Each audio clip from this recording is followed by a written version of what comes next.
Buenos días. Bueno, estamos acá de nuevo, continuando con esta serie de videoconferencias muy sencillas, muy amenas, que son material de apoyo de clases que estoy por recién comenzar en sociología, no metodología, e interaccionismo simbólico y otras tendencias de la sociología teórica contemporánea.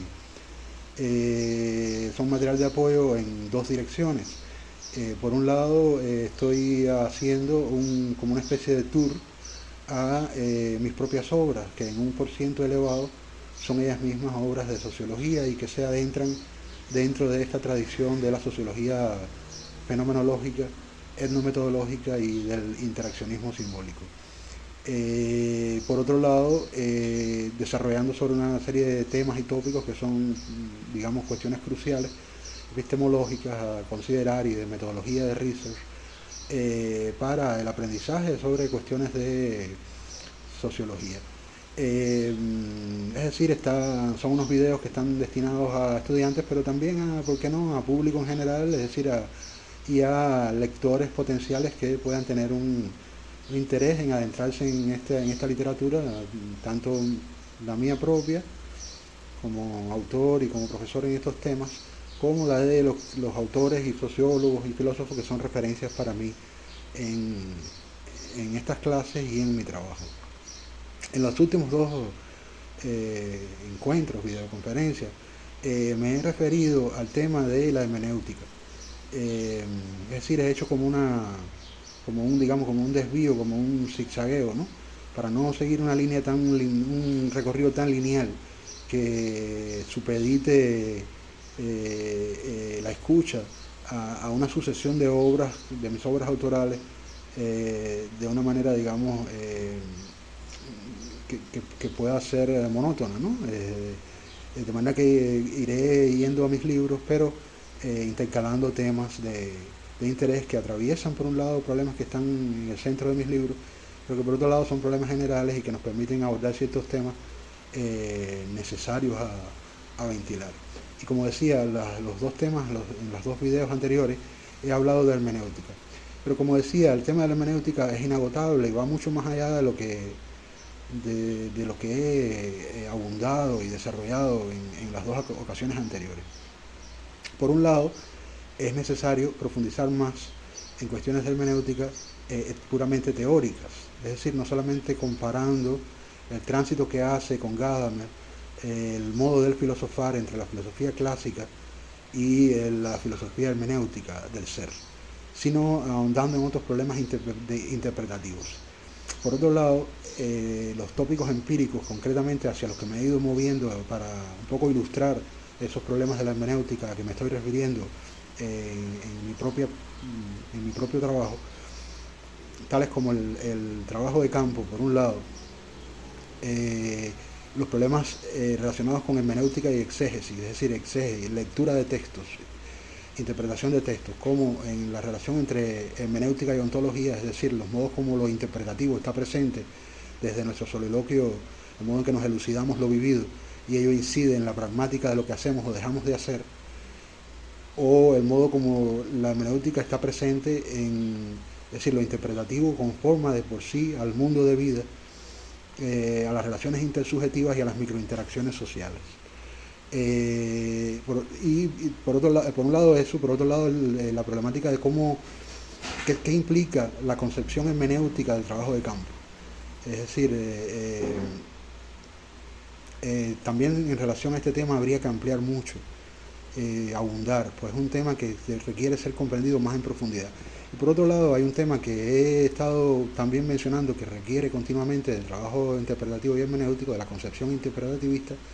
que es el problema de la interpretación de la obra de arte, que como decía en uno de los videos, un por ciento no de mis libros autorales, pero de mis compendios, son compendios de crítica de arte. Y es necesario acá, digamos, decir algunas cosas sobre este tópico. Es decir, ¿por qué yo concibo, cuando yo practico la crítica de arte, el ejercicio de la crítica de arte como un ejercicio hermenéutico? No solamente en el sentido apuntado por Roland Barthes, con mucha frecuencia y de manera insistente en sus libros,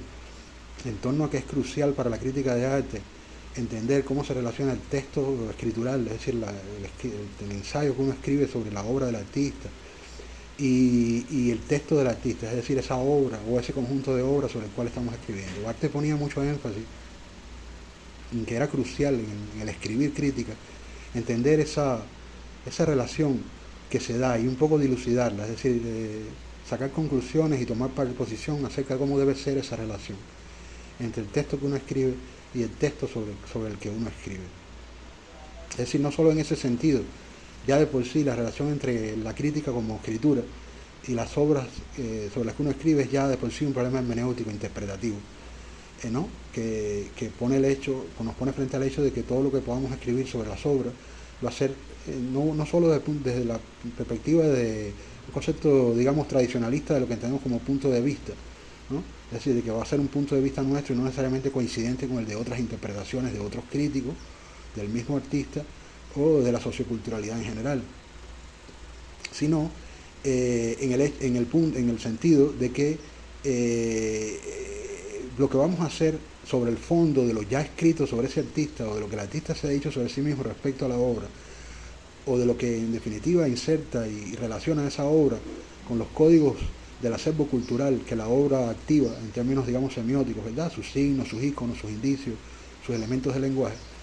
Inevitablemente lo que nosotros vamos a hacer va a trabajar sobre el fondo de un espacio que está hermenéuticamente tejido, urdido por prácticas preinterpretativas. Es decir, hay un acervo, ¿verdad?, tanto de los espectadores que ven las obras como del mismo artista, un acervo cultural. Hay un acervo nuestro como críticos, que es el que nos hace poner en relación de un modo u otro los íconos y los símbolos que interpretamos. Y hay un acervo también que es el acervo del lector que va a leer nuestro ensayo, que puede no haber ido a la exposición, puede no haber ido a las obras del artista, puede no conocerlas en persona, pero va a leer nuestro texto sobre ellas. Todos estos espacios de acervos son centrales para entender cómo va a ser codificado nuestro texto de crítica, cómo va a ser decodificado e interpretado lo que nosotros como escritores hacemos. Es decir, nosotros vamos a crear un texto que se va a insertar en el espacio de otras prácticas textuales que están en la cultura, digamos, supongamos, no sobre ese artista en concreto, ¿verdad?, pero sobre los tópicos que él trata, sobre el tipo de iconografía que él convoca, sobre las cuestiones que activa su obra dentro del acervo cultural de una sociedad o de una socioculturalidad. Desde tal punto de vista, la interpretación que hacemos se esgrime, se discierne, no solo en la relación entre nuestro texto y el texto del artista, sino también en la relación entre nuestro texto y lo que ya ha sido interpretado por todos estos acervos. De manera que nosotros vamos a hacer un trabajo hermenéutico, y esto nos pone no solo frente a la cuestión del punto de vista, es decir, frente a la idea, digamos, relativista básica de que lo que vamos a escribir es un punto de vista a diferencia del de otro, sino sobre todo ante la idea de que lo que estamos es produciendo sentido, estableciendo relaciones que van a ser creadoras de nuevas relaciones entre elementos semánticos y elementos de sentido, y por lo tanto que lo más importante a tomar en cuenta es cuán rica o interesante puede ser nuestra interpretación en el espacio de las interpretaciones. Comprender nuestro texto de crítica como un fenómeno interpretativo, además, no solo es crucial en términos de lo que vamos a escribir, sino que también es crucial en términos del tema que yo hablaba antes sobre mi primer libro relativo a la espacialidad o a las espacialidades del arte, tanto desde el punto de vista de la relación individuo-obra, como es decir, de la cuestión de la autonomía del arte entendida como relación individuo-obra, como desde el punto de vista de la autonomía del campo. Es decir, nosotros no podemos tener garantía de que la interpretación de la obra de arte pueda tener un espacio propio que establezca sus propios parámetros de axiología, que pueda discernirse socioculturalmente dentro de un espacio que proteja a la obra de arte y al artista, si nosotros no partimos de una tradición en la que la exégesis, es decir, si la obra de arte y el artista no tienen tras de sí, tanto para la escritura que uno escribe como para esa obra misma y para ese artista, una tradición de hermenéutica y de exégesis que recibimos digamos, en el corpus evolutivo y diacrónico de la literatura, en lo que ha sido, por un lado, la tradición de la filología, ¿verdad?, que es esta extensa tradición de interpretación de las lenguas, de los lenguajes. La obra de arte es un lenguaje y forma parte de un corpus lingüístico que tiene especialidad desde el punto de vista secularizado, es decir, que tiene una historia secular que le especifica sus modos discursivos y sus modos de lenguaje en términos de tecnicidades y en términos de modos retóricos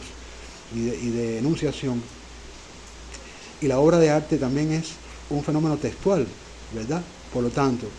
en tanto es un fenómeno textual, lo que le corresponde es la exégesis, es decir, la interpretación de ese fenómeno textual. Y en los dos sentidos apuntados, he requerido entender que no hay una mayor protección para la autonomía o para la especificidad axiológica de la interpretación del arte que no sea asistirnos por la tradición exegética que viene primero desde la filología, que sería la forma antigua, podríamos decirle, de lo que después ha sido la hermenéutica del arte, la interpretación del arte, ¿no? Y luego, ya más allá después de la filología, pues la filología también es una ciencia, digamos, muy antigua, ¿no? Dentro de lo que ha sido, por un lado, la crítica literaria, que ha sido la práctica de interpretación de la literatura, y por otro, la tradición de la crítica ya propiamente interpretativa de la obra de arte, en este caso, que es la que más yo ejercito, la obra de arte de carácter visual. Si nosotros no partimos de una concepción hermenéutica interpretativa de la obra de arte, no tenemos modo de garantizarle a esa obra y a ese artista sobre el cual estamos hablando un espacio que lo proteja dentro de las formas genéricas. Estoy pensando aquí en Tzvetan Todorov, este importante semiólogo búlgaro emigrado a Francia, que autor de Crítica de la Crítica, Simbolismo e Interpretación, Teorías del Símbolo, quien escribió su libro tan crucial, Los géneros del discurso. Es decir, Tzvetan Todorov, en este libro, yo me he basado mucho en él para comprender las cosas en esta dirección, pues me ha interesado mucho su perspectiva. Apunta que los modos discursivos, y pensemos ahora no solo en modos discursivos alfabéticos orales, sino los modos discursivos escriturales y también los modos discursivos y enunciativos visuales e iconográficos, están inscritos en una tradición genérica. Es decir, el concepto de que los géneros nos vienen inscritos es bien peculiar e interesante. Como decíamos, recibimos la lengua en la tradición, es decir, la aprendemos y se la enseñamos a nuestros hijos tal cual como ella es en su gramática. Estamos transmitiendo, al enseñar y aprender la lengua, una tradición cultural que nos viene predada. De la misma forma, paradójicamente, aunque los géneros trascienden el idioma, es decir, digamos, por ejemplo, el ensayo es un género, ¿verdad? La reseña, el reportaje, por solo mencionar tres, el comentario, son infinidades. O en la ficción, la novela, el cuento, el poema, entre muchos otros, que paradójicamente son universales, es decir, se dan así en cualquier cultura independientemente de la lengua. Y al mismo tiempo, y esto es lo interesante, tienen como la lengua, como el idioma, ese mismo carácter de llegarnos preinscritos en la tradición cultural. Esto le da al concepto de género una inmensa universalidad. Es decir, son incluso más universales incluso que la lengua, que el idioma mismo, puesto que están en la tradición de cualquier lengua. Y es cierto que los modos discursivos en que nosotros podemos escribir o pintar, en el caso de quienes pinten, ¿no? Por ejemplo, paisaje, retrato, naturaleza muerta y ya luego instalación, técnica mixta, no podemos organizar la voz del discurso si no partimos de los géneros preinscritos en la tradición. No podemos sentarnos a redactar algo sin que lo que estamos redactando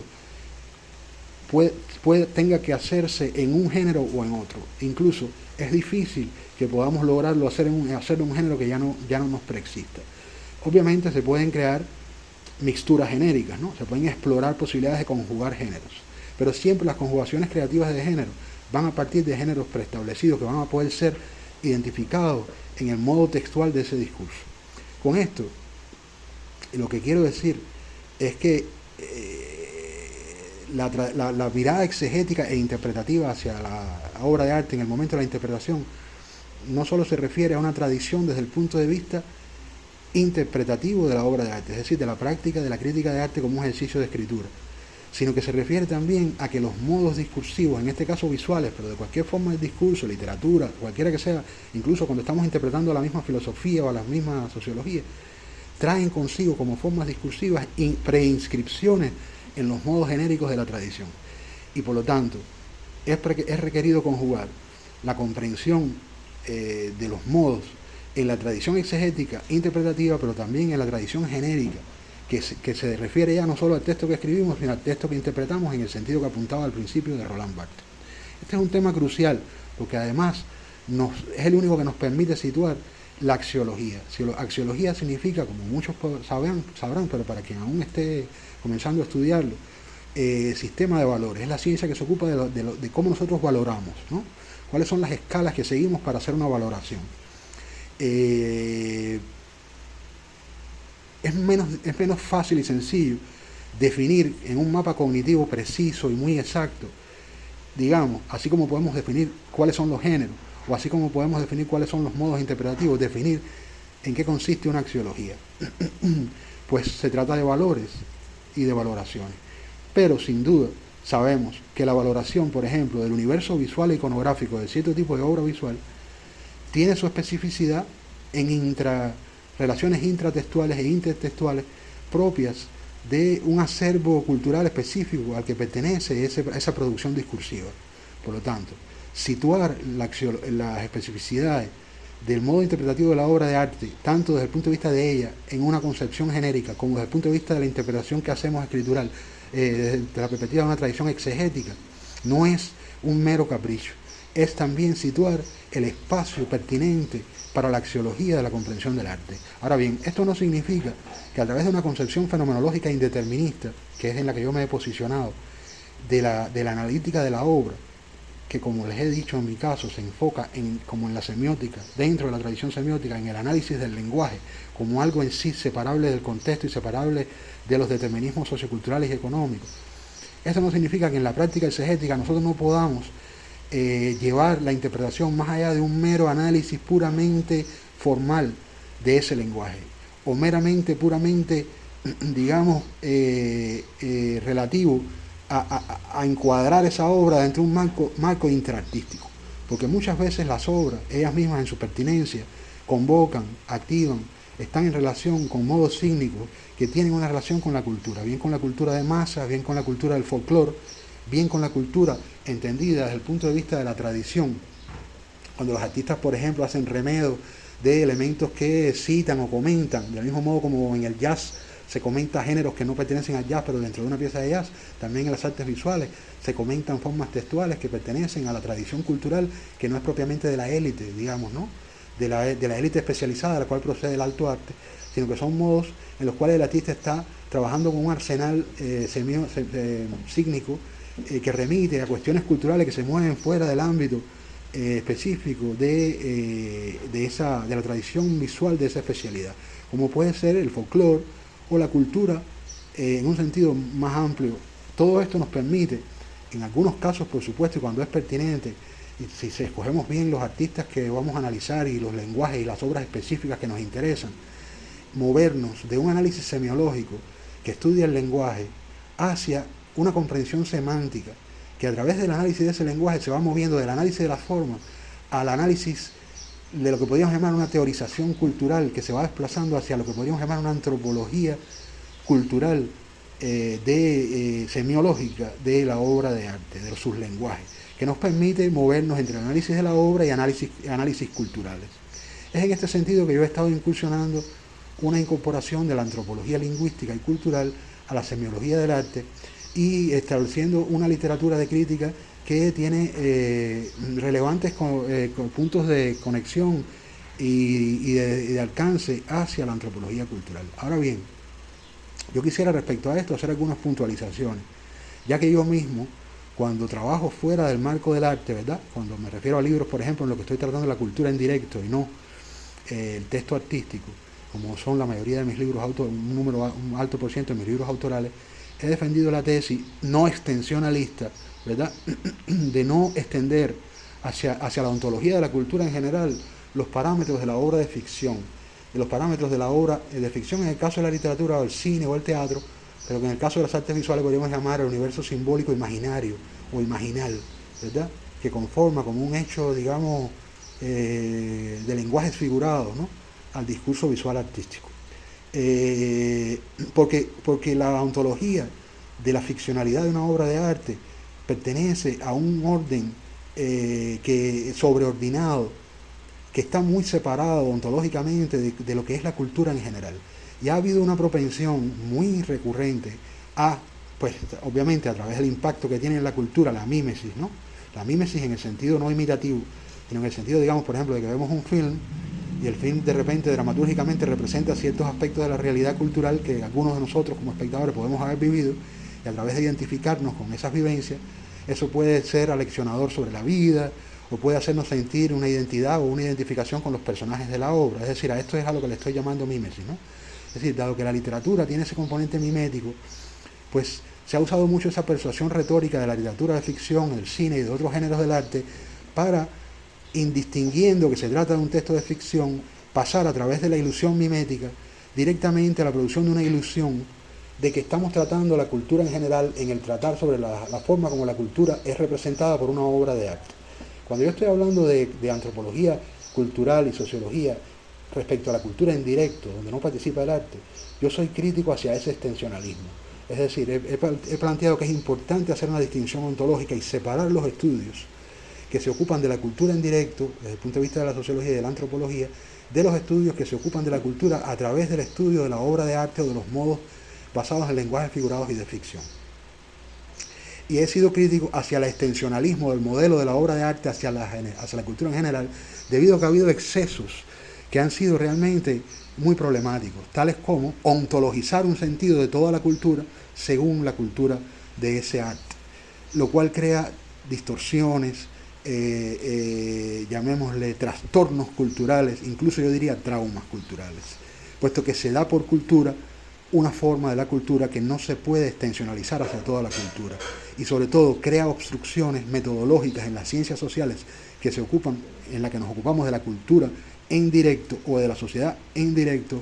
que deben ser metodológicamente distinguidas. Es decir, si partimos por ejemplo del parámetro de Mikhail Bakhtin, por citar un ejemplo, ¿verdad?, que es un crítico literario que basó muchas de sus teorías en la novela, sin duda fascinantes, ¿verdad? Todos sus análisis sobre la dialogicidad están basadas en el análisis de la novela de Dostoyevsky, y es muy interesante la manera como él se lleva ese análisis de la dialogicidad en la novela al análisis, por ejemplo, de ciertas tradiciones culturales en el medioevo, en el folclore medieval, en las tradiciones populares, en el análisis, por ejemplo, del carnaval. Es interesante, sin duda, entender que incluso la novela tiene un origen en cierta dialogicidad de la cultura, y esto entronca también con el análisis de Tzvetan Todorov sobre el hecho de que los géneros tienen una genealogía en la cultura. Cuando hablaba antes de Tzvetan Todorov, me faltó decir que él no solo estudia los géneros especializados del arte, sino también los géneros incluso orales de la cultura, mostrando cómo cualquier forma del hablar oral en la cultura incluso no especializada y no de élite está también preinscrita por géneros. Ahora bien, esto no significa que haya una relación de causación para nada entre lo dialógico en la cultura y lo dialógico en la novela, o que la novela sea necesariamente originada por una forma de dialogicidad en la cultura. En realidad, lo importante es subrayar que es una conclusión a la cual se llegó desde las formas de la novela y que no debe ser extensionalizada hacia la cultura. Bakhtin es un caso bien peculiar porque él de por sí en sí mismo hizo el esfuerzo de hacer la conexión, y la mayoría de los casos a los que yo me refiero no necesariamente lo han hecho. Es decir, lo que ha ocurrido es que se ha extensionalizado la discusión basada en el texto de ficción, como por ejemplo en la discusión sobre la intertextualidad, hacia, por ejemplo, la sociología, la antropología u otras formas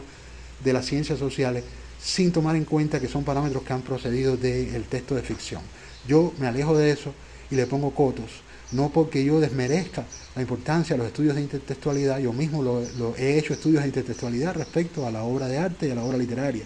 sino porque la problemática de la intertextualidad en las ciencias sociales tiene implicaciones metodológicas e incluso epistemológicas que requieren cambios de perspectivas muy importantes e incluso separaciones decisivas entre una concepción y otra de la intertextualidad. Ya hablé de este tema de la intertextualidad, no lo suficiente. En mi libro, Repensando la intertextualidad, abundo ampliamente en esto desde el punto de vista de la sociología, de la cultura y de los problemas metodológicos, pero estoy tratando de esbozar un poco para que me entienda la audiencia por dónde estoy acá puntualizando, ¿no? Creo que con estos análisis que he hecho, he dejado un poco, aquí hay otras cosas que analizar, ¿no? Es decir,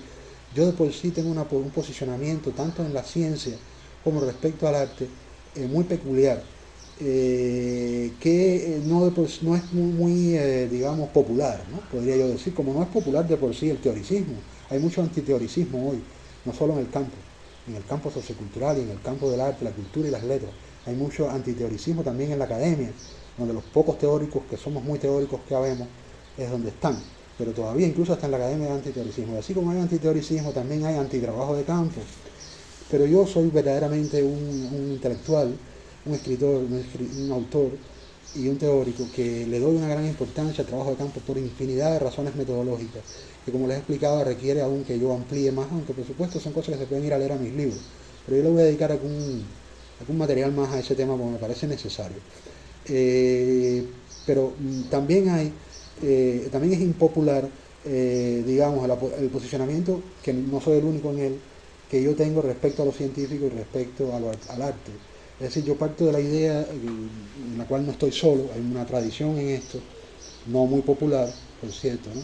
que ha partido de la idea de la neutralidad axiológica. Es decir, nosotros consideramos que la cientificidad no significa que lo científico sea una cosa que se puede agarrar de una sola manera, ni que una obra de ciencia sea toda ella científica, ni de que todas las obras que escribimos sean igualmente científicas. Yo considero que lo científico es algo que se consigue, no es algo que está predado de antemano, ni tampoco algo irrefutable ni no susceptible a crítica. En eso estoy de acuerdo con Habermas. Pero al mismo tiempo considero que las condiciones de posibilidad de una mayor o menor cientificidad en el trabajo que hacemos viene junto con la necesidad de que los esfuerzos de trabajo movidos por una vocación, un amor y una dedicación, una consagración a lo científico, deben partir de una neutralidad axiológica. Es decir, este es un concepto de Max Weber. Neutralidad axiológica significa que no deben posturarse hacia ninguna inclinación de tipo ideológico ni político. Deben ser neutrales respecto a la política y por lo tanto mantener también una autonomía de lo que la hace posible como forma de producción discursiva respecto a los espacios de politización.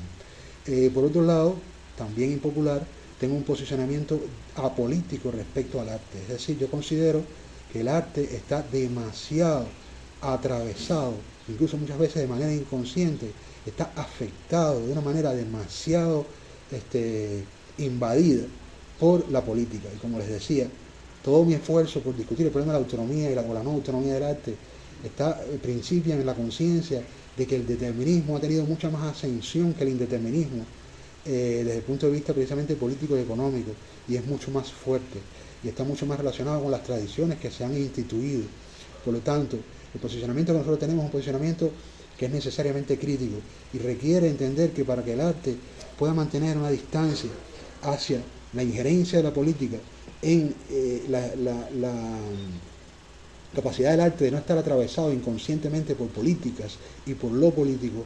requiere de todos estos despejes que yo he hecho. Si no tenemos claras estas cosas, el arte que el artista va a estar haciendo va a estar sujeto a va a estar traumado y trastornado por su cuerpo mismo, es decir, el cuerpo del arte, entendiendo aquí la noción de cuerpo no en el sentido literal del cuerpo literal de la persona, sino el corpus de la obra de arte, ese corpus que es el arte,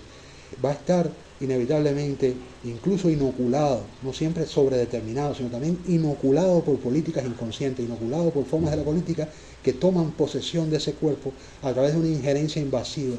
de las dinámicas del arte. Entonces, solo a través de una concepción, por un lado disciplinaria y especializada, pero por otro lado, para movernos hacia la cultura, desde un punto de vista altamente riguroso en la exploración de la interdisciplinariedad, es que podemos tomar distancia frente a eso y garantizar que nuestro trabajo va a ser axiológicamente neutral y de que vamos a poner la política, cualquier política, en su lugar. No en su lugar políticamente, sino en su lugar respecto al derecho que tienen tanto la ciencia como el arte a su propia espacialidad y a su propia autodeterminación intelectual. Bueno, creo que con esto dejo clara mi posición y al mismo tiempo he esbozado que la problemática de la hermenéutica es crucial no solo para los temas que había abordado antes, sino también para el ejercicio de la semiótica del arte y de la interpretación del arte. Dejando aquí por el momento el tema de la hermenéutica, en próximos videos pasaré a otros temas que son de importancia metodológica, como son la problemática ya propiamente de cómo yo estoy desarrollando de una manera propia, original, mía, pero por supuesto con base en una tradición, las cuestiones relacionadas con la semiótica de Peirce, de Charles Sanders Peirce, en el campo propiamente, cómo yo estoy trabajando estos problemas en el campo metodológico de la sociología y la antropología cultural, para lo cual les grabaré otro video. Espero lo hayan disfrutado. Quisiera no cerrar sin agradecer a mi amigo Ernesto León por los consejos que me ha dado sobre los videos que he hecho. Lamentablemente en donde yo me encuentro en este momento no cuento con ciertas condiciones materiales que harían mucho más loable la filmación de estos videos, como por ejemplo un trípode. No dispongo de un trípode para estabilizar la cámara, no dispongo de un espacio para poner una tela negra con esas condiciones, debido a condiciones de precariedad que, como todos saben, hay no solamente en Cuba, sino yo diría en general en Sudamérica y otros países. En este momento yo me encuentro en La Habana, no tengo una cámara digital de última tecnología, sino un móvil. Estoy haciendo estos videoconferencias de manera humilde, sencilla, con los mínimos recursos, con una tecnología que no es cara, que es muy básica. He considerado que merece la pena realmente, desde el punto de vista ético, para los cursos que voy a comenzar a impartir, dotar este material de apoyo, y también para la audiencia que puede escuchar estos videos, vale la pena hacer el esfuerzo de escuchar un material que tiene una calidad, que tiene un amor por su contenido, y hacer un poco de, pues digamos, concesiones con relación a esos elementos puramente, ya propiamente técnicos, en los cuales Ernesto León tiene toda la razón. Yo siempre lo escucho mucho, él es una persona muy especial, que hace además unos videos muy interesantes, algunos de los cuales he visto y continuamente veo. Le agradezco mucho los consejos a Ernesto, y sus comentarios tan pertinentes, tan atinados y tan lúcidos. Pero con esta aclaración, pues me despido por hoy. Un abrazo. Gracias.